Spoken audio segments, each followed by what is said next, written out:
एक बार की बात है। एक गांव में एक नदी के किनारे कुछ बच्चे खेल रहे थे। खेलते हुए ही वे रेत से घर बना रहे थे।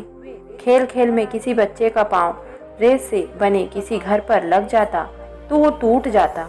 इस बात को लेकर बच्चे आपस में ही झगड़ पड़ते। झगड़े में कभी कभी आपस में मारपीट भी हो जाते हैं। यही नहीं, जिस बच्चे का घर टूटता बदले में वह बच्चा दूसरे के घर को भी तोड़ देता। बदले की भावना, यह क्रम इसी तरह चलता रहा। कभी कोई किसी का घर तोड़ता तो कभी कोई किसी का। इस तरह बच्चे रेत का घर बनाते और तोड़ते रहते, साथ ही झगड़ते भी रहते। महात्मा बुद्ध अपने शिष्यों के साथ खड़े चुपचाप यह सब देख रहे थे। बच्चे अपने खेल और खेल के बीच झगड़े में मगन थे। उनमें से किसी भी बच्चे का ध्यान महात्मा बुद्ध और उनके शिष्यों की तरफ नहीं गया। बुद्ध अपने शिष्यों के साथ बच्चों को देख रहे थे। थोड़ी देर बाद एक स्त्री आकर बच्चों से कहती है कि चलो बच्चों, शाम हो गई है, सूरज छिपने वाली है, अब सब अपने अपने घर चलो। तुम सबकी माएं घर पर तुम्हारा इंतजार कर रही होंगी। बच्चों ने चौंकते हुए देखा, अरे दिन बीत गया। यह सब सोचकर वे अपने अपने घर की ओर जाने लगते हैं।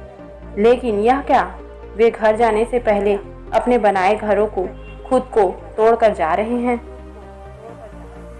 बिना इस बात की परवाह किए कि थोड़ी देर पहले वे घर तोड़ने पर आपस में झगड़ा कर रहे थे।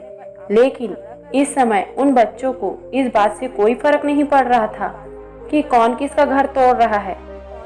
सब बच्चे भागते हुए अपने घरों की ओर चल दिए। महात्मा बुद्ध ने यह देखकर अपने शिष्यों से कहा, तुम मानव जीवन की कल्पना इन बच्चों के इस खेल से कर सकते हो। तुम्हारे बनाए गए ये घर, शहर सब ऐसे ही रह जाते हैं। तुम्हें एक दिन यह सब छोड़कर जाना ही होता है। लेकिन तुम जिंदगी की भाग दौड़ में इतना मगन हो जाते हो कि यह सब भूल जाते हो और खुद से कभी मिल ही नहीं पाते। सबका जाना तय है, इसलिए कभी भी अधिक लंबा सोचकर समय बर्बाद नहीं करना चाहिए। हमेशा वर्तमान में ही जीना चाहिए। लेकिन आज के डेट में ऐसा नहीं है दोस्तों। सब भविष्य का सोचते हैं, वर्तमान में तो कोई जीना ही नहीं चाहता। परंतु हमें ऐसा नहीं करना चाहिए, वर्तमान में ही जीना चाहिए। आगे भूत और भविष्य की कल्पना हमारे लिए नहीं है। हमें तो जो है उसी में खुश रहना चाहिए और वर्तमान में ही जीना जिंदगी का नाम है दोस्तों। तो कैसी लगी दोस्तों गौतम बुद्ध की छोटी सी कहानी?